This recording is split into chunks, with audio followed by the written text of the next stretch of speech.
Good morning. Good morning and welcome to the Morning Report. My name is Willie Lawson. The Morning Report is a production of fightbackmedia.com, fightbackmedia.com, fightbackmedia.com, and fightbackmediatv.com. We appreciate you being here this Friday. You made it to a Friday. You did it. So proud of you. You didn't hurt anybody. Yeah, because, it can be tough out there. It can be tough. Well, we've got to Friday. Um, like I say, folks, and I want you to I want you to take this to heart. Every day is a great day. There's some days it's raining. It's raining here at our house, but it's a great day. God is good.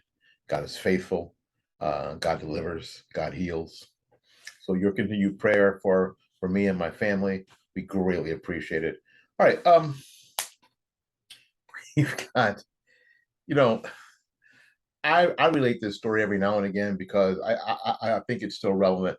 Um, when we were doing Blog Talk Radio, when I first started doing this, 2009 or so, we started 2008, but about end of the year 2009, November or so, 2008, we started doing this thing called um, right side, right side radio. Yeah, and there was left side and right side, and there was conservatives on the right side, and the leftists on the left side, and the leftists were the people who had been in, the organizers had been involved in Air America, and if you're old like me, you'll remember Air America was the attempt to produce product and content to counter Rush Limbaugh. Dismal, just miserable failure. You can Google it. There was nothing successful about Air America.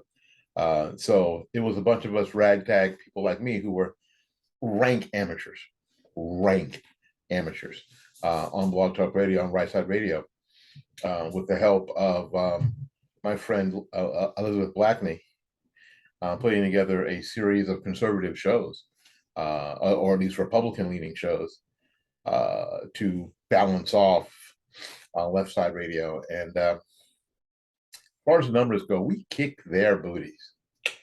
We did. We kicked their booties. But when Barack Obama got elected, Alan Levy, who was the CEO of Blog Talk Radio, basically what he said was, well, if Barack Obama gets elected, then you people on the right, you people conservatives won't have anything to talk about. I guess he was thinking because, if Black Jesus became president, everything would be so good, so amazing that we had nothing to complain about. Elizabeth Blackney told me the secret. She said, if Barack Obama gets elected, we won't we won't be able to shut up. There'll be too much to cover on a daily basis. And she's right. And she was right. It was prophecy. It was absolute prophecy. It continued. And it continues to this very day, into this Friday, October 21st, 2022, in the year of our Lord. It continues. It has not stopped one single day. The best thing about the left is they always overreach, they always overstep. They don't have boundaries. They're never reasonable. They always push too far. And so there's always some hypocrisy to catch them in all the time, every single time, every single day. Today is no different at all. But we're going to take a little break. We'll be back with more of the program right after these messages.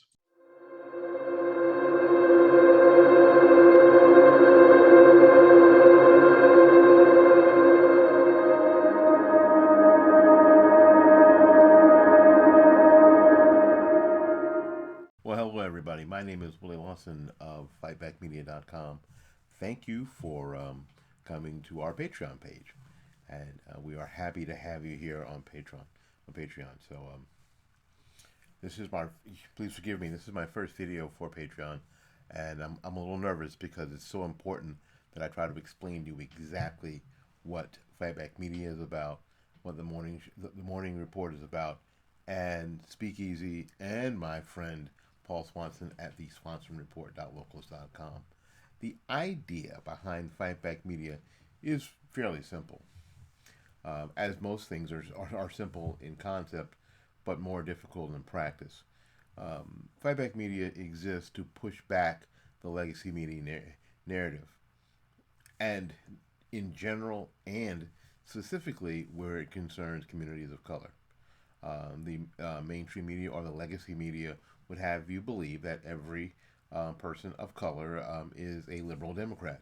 When we know is that that's not true, and it's never been true, and actually more than ever, it's becoming definitely not true.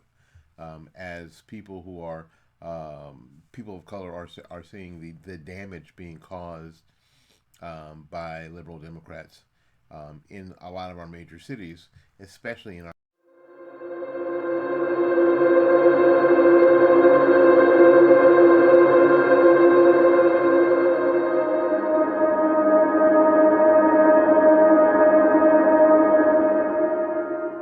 Again, welcome back to the Morning Report. My name is Willie Lawson. Morning Report is a production of fightbackmedia.com, fightbackmedia.com, fightbackmedia.com, and fightbackmediatv.com. We are thrilled that you are with us. You know, Maya Angelou said, once somebody tells you who they are, believe them. Once somebody shows you who they are, believe them. And this administration and the people who are in charge of this administration that aren't Joe Biden have told us repeatedly who they are. They have told us what they want repeatedly. And there are still some of us who think, well, you know what? I think everybody wants the same thing. We just have different ways to get there. That's not true at all. I wish it were true. I wish it were true, but it's not true at all. The White House is considering another ban on something. Well, I don't know if you know what it is, but let me tell you. During the 2020 presidential election, President Joe Biden vowed to end fossil fuels. Upon his entry into the Oval Office on January 20th, 2021, Biden swiftly started delivering on his promise by ending the construction of the Keystone XL pipeline and declaring a forced, quote, transition, end quote, to basically unreliable alternative energy. He said he would. They said they would. But during the White House press briefing on Wednesday, Press Secretary Karine Jean-Pierre was asked whether the administration plans to implement a ban on petroleum products. What she confirmed is that the idea is under consideration. I'm going to pause for a second to let that sink in. When the president's press secretary, Karine Jean-Pierre, was asked whether the administration plans to implement a ban on petroleum products, she confirmed the idea is under consideration. So how serious is the administration considering a ban on U.S. petroleum products? A reporter asks. She says this: everything is on the table. I don't have anything I don't have anything right now to preview, Jean-Pierre said. Clearly, our focus today is to make sure that we deliver on the president's promise to continue to lower gas prices for the American people. Okay, here's what you can't do. You can't have it both ways. You can't make petroleum less available and have the price down. You can't. Everything is on the table. This type of ban would eliminate the vast majority of goods and services in the United States. Everything around you is some form of petroleum product. If it's plastic, did you know that plastic is a petroleum product? Yes, plastic. What you're watching this video on, what you're listening to this podcast on, full of plastic, full of petroleum products. Everything, your keyboard, your mouse, your desk, that you're watching on. Everything. Petroleum is everywhere in your clothing, your shoes, everything. The vast majority of goods and services in the United States. That should be frightening to you. That should be frightening to you.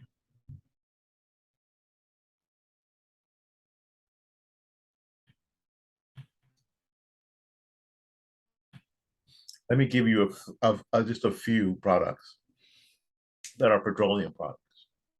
Solvents, diesel fuel, motor oil, bearing grease, of course, about ink, floor wax, ballpoint pens, football cleats, upholstery in cars, sweaters, boats, insecticides, nail polish, fishing lures, sports cars, bodies, tires, dresses, bicycle tires, car tires, toolboxes, cassettes, motorcycle helmets, caulking, faucet washers, antiseptic, your clotheslines, soap, basketballs, curtains, vitamin capsules, antihistamine, purses, deodorant, cortisone, dyes, pantyhose, refrigerant, percolators, life jackets, TV cabinets, shag rugs, epoxy, slacks, umbrellas, roofing, denture adhesives, speakers, luxury blankets, ice cube trays, fishing rods, lipstick, glycerin, safety glasses, aspirin, luggage, toothbrushes, ice chests, footballs, basketballs, balloons, crayons, pencils, artificial limbs, artificial turf, model cars, hair curlers, cold cream, golf balls, toothpaste, and of course, gasoline. What do you mean that everything is on the table? No, it isn't. It can't be. It can't be. Petroleum products include transportation fuels, fuel oils for heating and electricity generation, asphalt, roid oil, feedstock, and for making chemicals, plastic, synthetic materials that are all nearly everything we use, that are everything we use. One of the approximately 7.2 billion barrels of U.S. petroleum consumption in 2016, only 47% was motor gasoline, including ethanol. 20% was distillate fuel, that's like heating oil and diesel fuel, and 8% was jet fuel. What will jets fly on? If even in the next 2 years they get their way, they get to quote ban at some point fossil fuels in America or these products. Every plane falls out of the sky. Trains are electric diesel. Trains stop moving, trucks stop moving, cars stop moving. Even your battery powered cars, because they are chock full of parts that are that come from petroleum. The power it takes to charge those batteries so those cars run, they are fossil fuels. What do you mean that everything's on the table? How can that be on the table? That's insanity. That's ridiculous. It's outrageous. I mean, it is amazing. You'd have to be like we're in some sort of superhero movie where the villain is actually trying to destroy the nation. And I know that we say that and it sounds like hyperbole, but it seems like they're actually trying to destroy the country. If you were going to destroy it, this is one way to do it.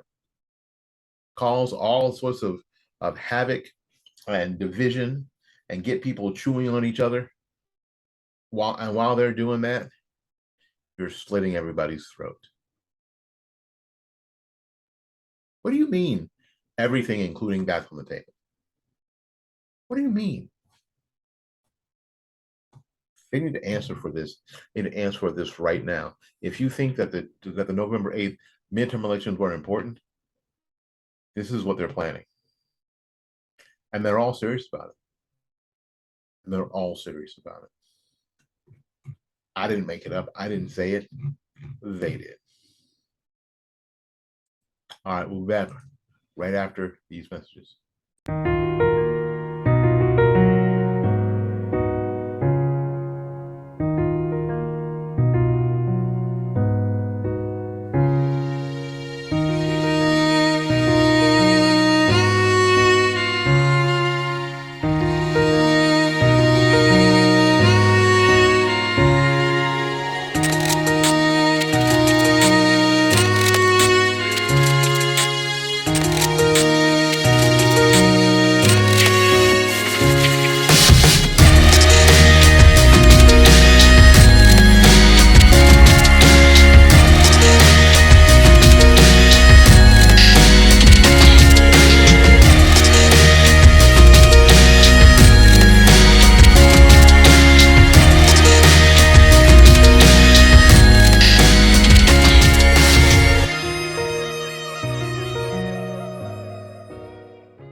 Well, hey everybody, my name is Willie Lawson, and you guys know that I do a lot of stuff on the internet. And you may think with what's happening on Twitter and what's happening on Facebook and what happened to Parler that the mainstream social media sources are really trying to rid themselves of conservative voices. And you'd be right. They most certainly are. But you know what? It isn't as bad as you think it is. It's worse. But there are people who are willing to be platformed for free speech. One of those places is freedomforum.website. Freedomforum.website. You can go there and speak your mind. So come join us. Enjoy the freedom. Enjoy the fun. If you are a true blue conservative, small businesses are near and dear to your heart. They are the lifeblood of our life and economy. I believe this, and that's why my florist is not a website or phone number. My florist is Blooming Days Flower Shop, Tampa's premier flower shop. At 11618 North Florida Avenue here in Tampa, Florida, and at 6835 State Road 54 in Newport Richey. Call Christine at 813-933-1942 and at 727-232-6900. She can also be reached on the web at www.bloomingdays.com.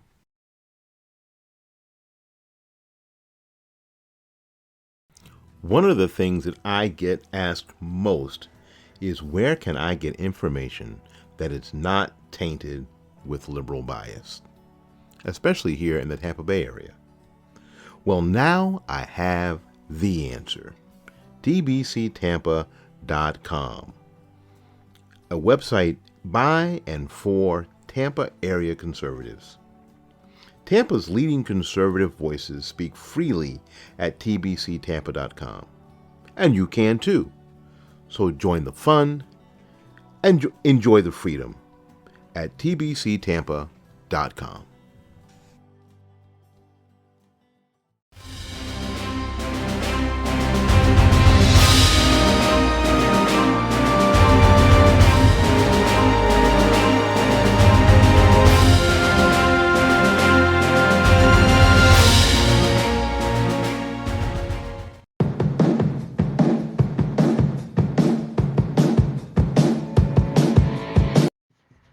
My name is Willie Lawson, and this is the Morning Report.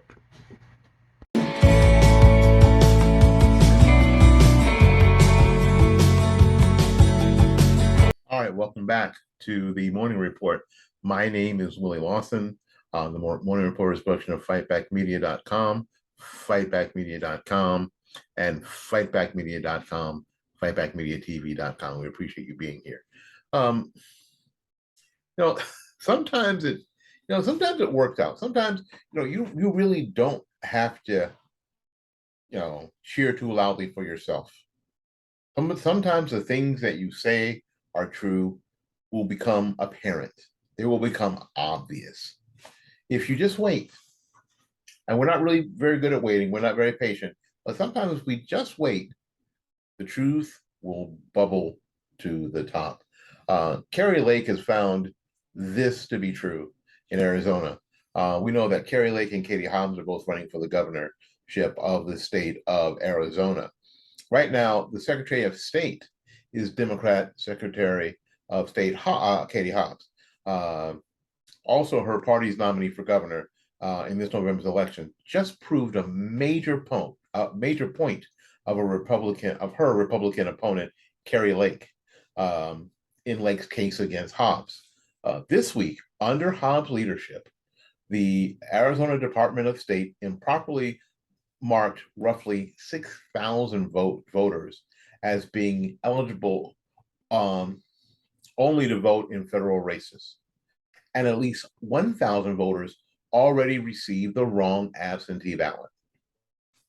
One of Kerry Lake's largest platforms is making sure that Arizona's elections are free and fair. And then this happens. So in an official letter, Katie Hobbs issued a statement on what she calls, quote, a federal-only voter data error that the Secretary of State said was to blame for the ballot fumble. Sort of going, yeah, it was just a little mistake.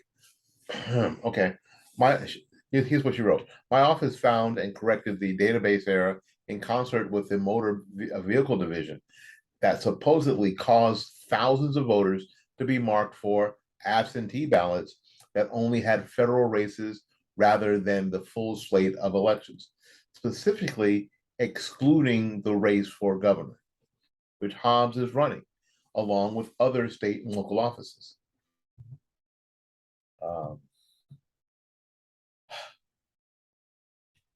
Here's a letter from Katie Hobbs, Secretary of State. Secretary of State Katie Hobbs released the following statement regarding an error affecting small numbers of Arizona voters. My office found and corrected a database error in concert with the motor vehicle division, which led to less than 1/4% of voters being registered as federal-only voters when they should have been registered as full ballot voters. Some of these voters may have received a federal-only ballot in the mail when they should have received a full ballot. Affected voters will be notified and will receive the correct ballot shortly. Voters, of course, can check that, and I would, folks, if you're watching this or listening to this in your Arizona, go to quote my.arizona.vote. Go there and check your status. And Katie Hobbs tweeted, we will be providing more updates as they become available. The voters impacted will be contacted by their county's recorder's office. Voters can check their voter registration status at my.arizona.vote.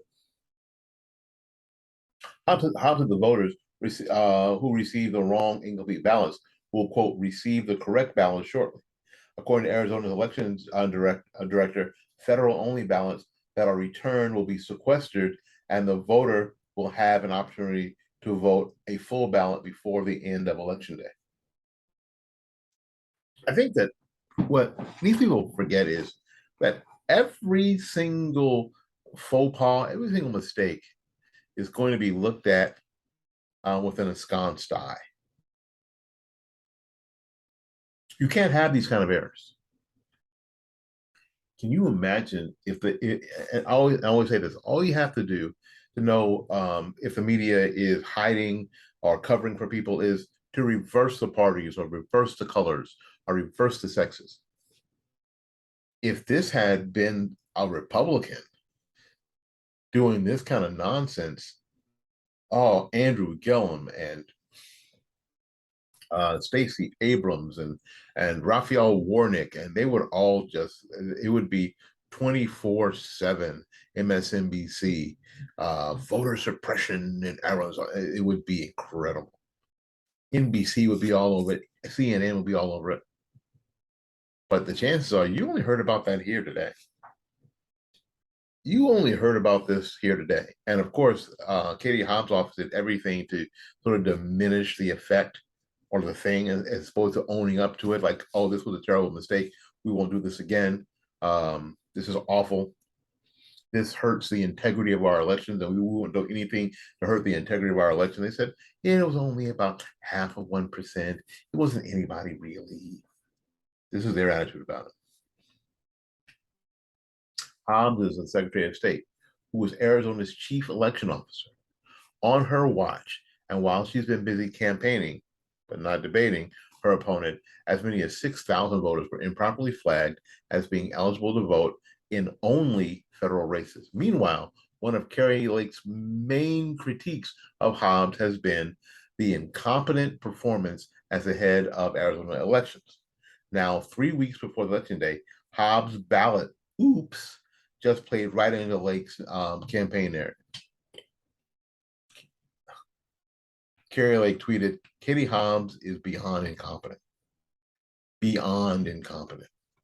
Hobbs maintained that the error only affected less than 0.25% of voters, but incorrect ballots floating around doesn't do anything to tamp down concerns about how Hobbs runs Arizona elections and what other data or other errors may be detected in less than 3 weeks remaining before the general election. Kari Lake has repeatedly called on Hobbs to step aside from managing the midterm elections in Arizona while she's running for governor. Here we go again, Lake tweeted after the recent ballot errors were reported. You need to recuse yourself as Secretary of State. She said, tagging Hobbs, delegate your job to someone who actually knows how to do it. Ouch. What is interesting to me is that if you are in charge of running the election, you can't be in charge of running the election that you're in. Can you? Can you be in charge, or should you be in charge of running the election that you're actually in? Shouldn't you recuse yourself? Shouldn't you back out? Shouldn't you?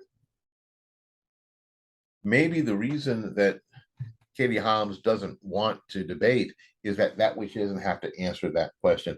And if you're in Arizona, you should be asking her that question right now. And it may be too late, but you should be asking that question right now. Should you be allowed to be running the the ins and out of the election that you're currently in for governor as Secretary of State?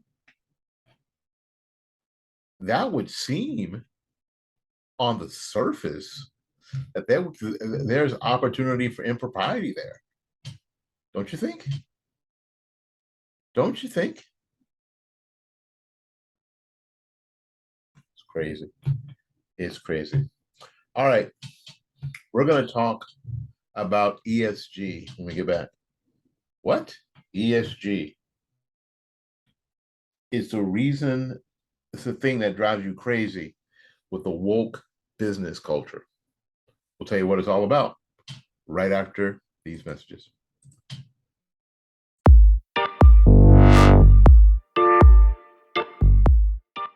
So is it okay now, because it was, during the Trump administration, it is okay to talk about the president's yeah.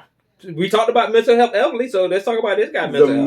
The president's mental acuity, because there's sometimes where it seems to be lacking.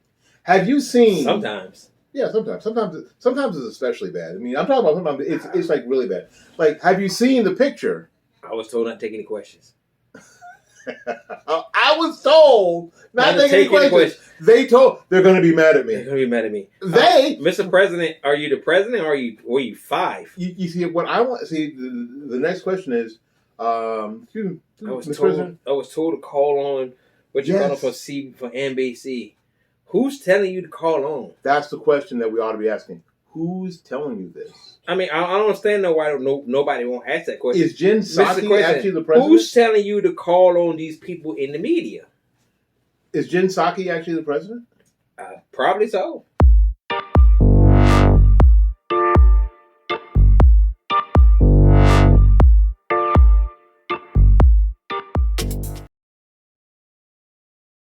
right, welcome back to the Morning Report. Again, the Morning Report is a collection of fightbackmedia.com, fightbackmedia.com, fightbackmedia.com, and fightbackmediatv.com.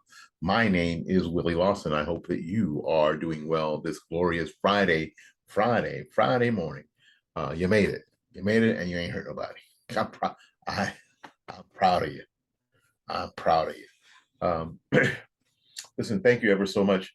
Before we get into ESG, I want to make sure that I extend you an invitation. If you're watching this on YouTube, if you're watching this on Rumble, just to subscribe to our channel. And it's easy to find us pretty much everywhere because we go by Fightback Media. Fightback Media on Rumble, Fightback Media on TikTok, Fightback Media on Instagram, Fightback Media on Facebook, Fightback Media here on Rumble and YouTube. Please. I spent a lot of time early on doing this podcasting, doing what everybody else is doing, trying to get people to donate money, and so I could pay for. I have really stopped doing that. I stopped doing that a while ago because my thought is that if you believe what we're doing here is valuable, you'll do the bare minimum. You will subscribe and comment, and you will share with your friends, and you will share with like-minded people, and you'll share with your enemies if you think we're doing a good job. And I know that I have a couple of new subscribers to the YouTube channel that I met yesterday on TikTok. Thank you ever so much. ABCB, thank you so much. We appreciate it. And there's one more for subscribing to the channel. I appreciate that. I really do. So when I say I appreciate it, I want to make sure everybody knows that I'm not just saying that hoping that I can sell you something, because I ain't got nothing. I mean, we've got a gear store, but I ain't got nothing to sell you really. Like I said on TikTok, I just try to be myself. I don't try to be anybody else. I don't try to put on airs. We try to have as nice a little production as we can, but you can tell that we don't have. You can tell. It's in my head. You can see my guitar back there on the wall. We don't have a green screen or anything. We're shooting this on Zoom, and we made up these because we use Wondershare 11 for our video, and we made this background on Wondershare 11. And there's my guitar on the wall back there. So we're just doing the best we can with what we've got. All righty, let's get on with it.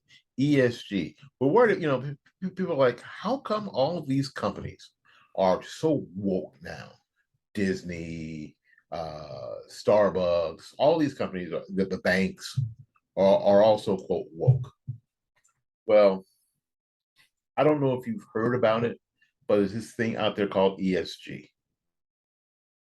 In a Wall Street Journal op-ed with former U.S. Representative Diane Blatt, Republican from Tennessee, Putzer noted that to extend portfolio managers to use ESG to justify investing in companies that are less profitable than alternatives, they are imposing a tax on their clients in the form of reduced returns.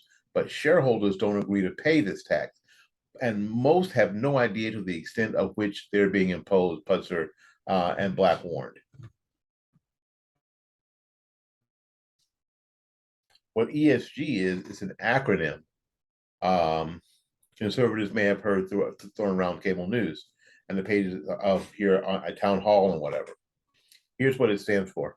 And again, Andy Putzer, former CEO of CKE Restaurants, parent to Hardee's and Carl Jr., has explained the basic tenets of ESG are: first, write this down, radical environmental policy. That's the E. The so-called green energy transition. Progressive, and the S, progressive social policy, requiring woke principles to be enacted within a company from top down. And then, of course, the governance policy, how they operate, that see merit-based systems replaced with preferences based on sex and race, and anything other than does someone do a good job? These ideas and policies, of course, aren't new, but ESG has teeth where the previous attempts lack meaningful enforcement. That's because ESG has been adopted by some of the largest financial firms in the United States, namely BlackRock, Vanguard, State Street. Their holdings make them the number one shareholder in about 80% of companies in the S&P 500. The power they get as shareholders allows them to force companies to implement ESG as upstream controllers of the company, whether all the Americans whose fund they hold agree with ESG or not. So these companies, like three that I mentioned, BlackRock, Vanguard, and State Street, that have implemented all this ESG, and they can upstream because they are controlling investors make these companies do whatever they want because they're holding the purse string. Now, if the rest of us who invest in these companies don't want them to do all this, but it doesn't matter because we don't own enough stock to keep them from doing it.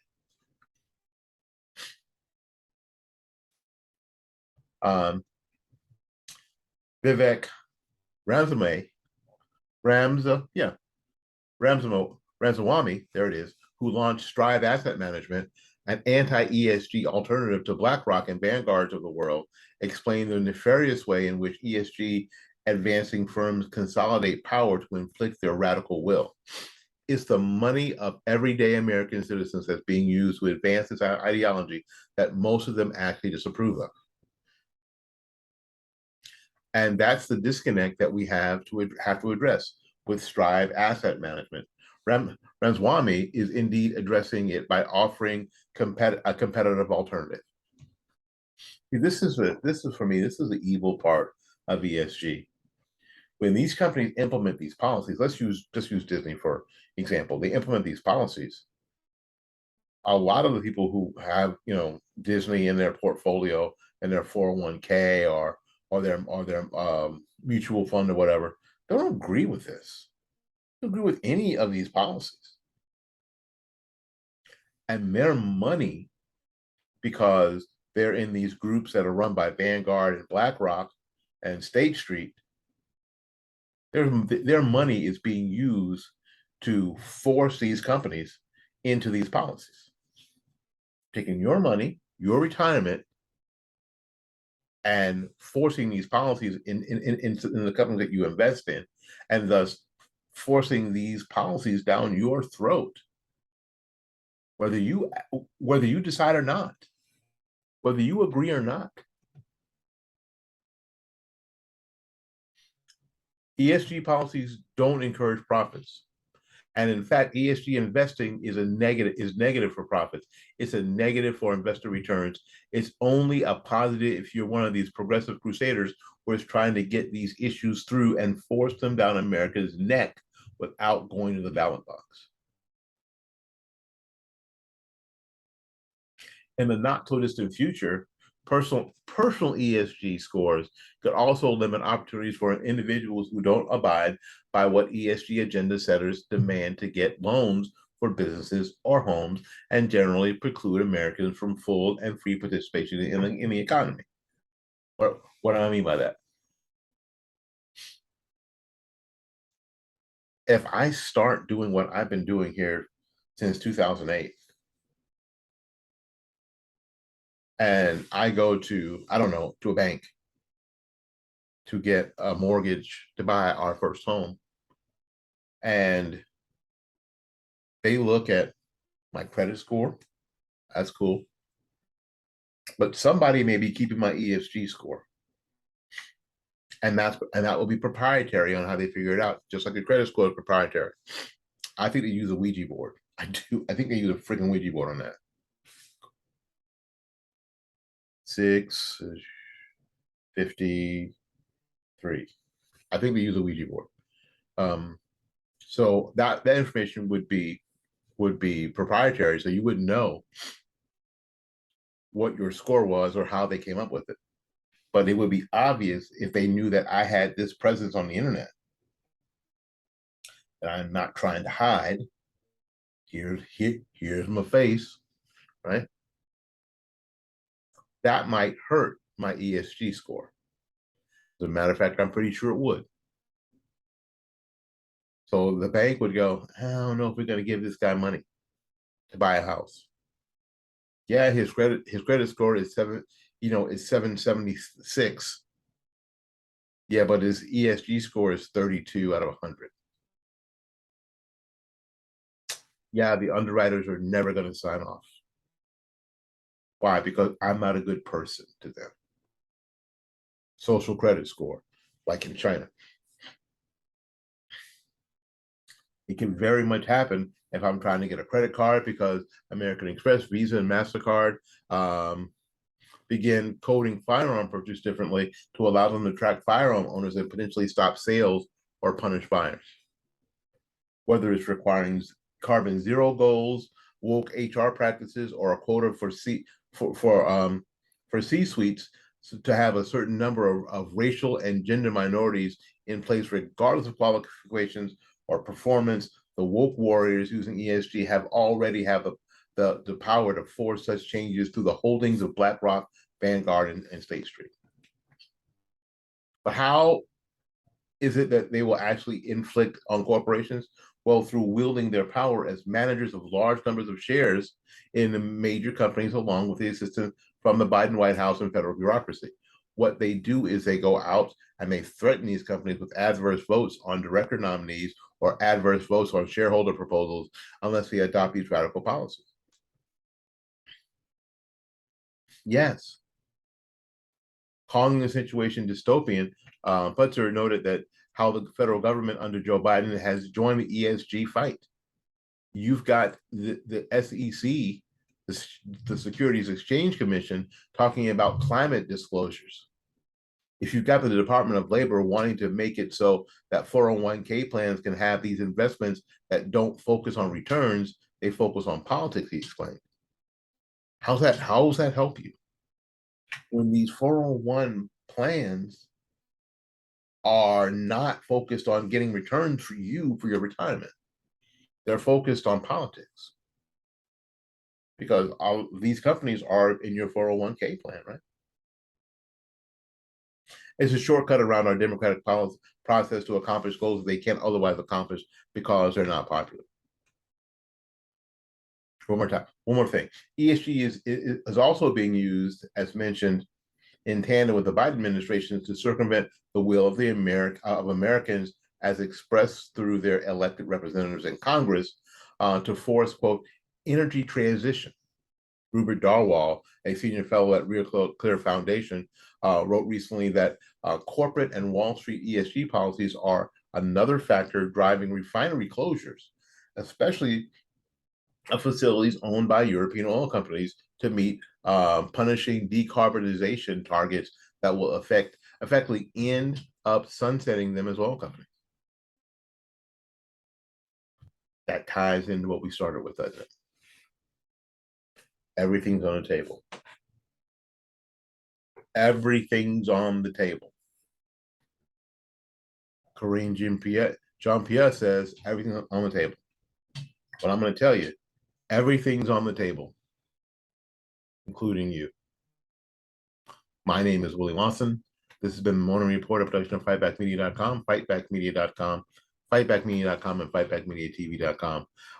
Just like I say all the time, go out there and learn something, love somebody, and for goodness sakes, y'all take care of yourself. We will see you when we see you. Bye-bye now.